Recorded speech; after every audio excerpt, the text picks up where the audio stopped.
ত্রিপুরায় ক্রমবর্ধমান যানবাহনের সংখ্যার মাঝেই সড়ক দুর্ঘটনার হার 13% হ্রাস পেয়েছে। পরিবহন মন্ত্রী সুশান্ত চৌধুরী। ত্রিপুরায় ক্রমবর্ধমান যানবাহনের সংখ্যার মাঝেই সড়ক দুর্ঘটনার হার 13% হ্রাস পেয়েছে। ত্রিপুরা পরিবহন দপ্তর এবং ট্রাফিক পুলিশের যৌথ ও সমন্বিত প্রয়াসেই এই সাফল্য এসেছে। মঙ্গলবার আগরতলার প্রজ্ঞাভবনে মোটরযান আইন ও সংশ্লিষ্ট বিধি বিষয়ক এক সড়ক নিরাপত্তা সচেতনতামূলক সেমিনারের আনুষ্ঠানিক উদ্বোধন করে এই তথ্য জানান ত্রিপুরার পরিবহন মন্ত্রী সুশান্ত চৌধুরী। ত্রিপুরা থেকে বিক্রম কর্মকারের রিপোর্ট, বিগ নিউজ বাংলা। জাতীয় গড় প্রতি বছরে 700 থেকে 750 অ্যাক্সিডেন্ট হয়, ফ্যাটাল অ্যাক্সিডেন্ট। সে জায়গায় ত্রিপুরাতে সেটা অনেকটাই কম।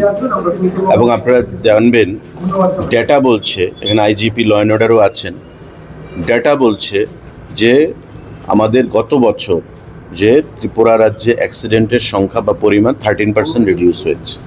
এবং এটা সম্ভব হয়েছে পুলিশ এবং ট্রান্সপোর্ট ডিপার্টমেন্টের আধিকারিকদের সম্মিলিত প্রয়াসে, অ্যাওয়ারনেস এবং বিশেষ করে নরেন্দ্র মোদীজির নেতৃত্বে আমাদের যে সরকার, সেই সরকার আমাদের যে পিএম রাহাত এবং গুড সামারিটান, দ্যাট ইজ রাহাভীর প্রকল্প যেটা ঘোষণা করা হয়েছে, তাতে একটা অ্যাক্সিডেন্ট ভিকটিম আগে অ্যাক্সিডেন্ট হলে রাস্তায় পড়ে থাকতো, সেখানেই তার মৃত্যু হতো বা হসপিটালে যখন নিয়ে যেত দেরি হয়ে যেত। তো এখন বলছি যে গোল্ডেন আওয়ারের মধ্যে তাকে যদি হাসপাতালে নিয়ে যাওয়া হয়, তাকে 25,000 টাকা ওই গুড সামারিটান বা রাহাভীর হিসেবে তাকে পুরস্কৃত করা হচ্ছে। আমাদের এই সংখ্যাটা প্রায় 13 মতো। তো আমরা 13টা লাইফ বাঁচাতে পেরেছি গতবার এক বছরে।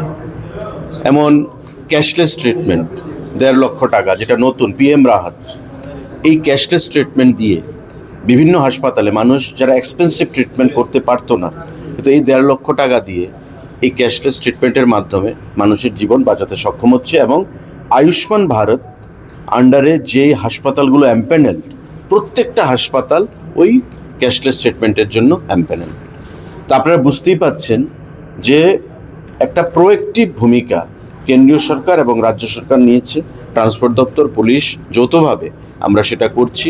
এবং আগামী দিনে আমাদের লক্ষ্য হচ্ছে মর্টালিটির সংখ্যা কমানো এবং মানুষের লাইফকে আরও দীর্ঘস্থায়ী করা, দীর্ঘমেয়াদী করা, দীর্ঘজীবী করা। এটা হচ্ছে মোদিজির লক্ষ্য, আমাদের মুখ্যমন্ত্রীর লক্ষ্য। একটু ভিন্ন প্রশ্ন, এটা হচ্ছে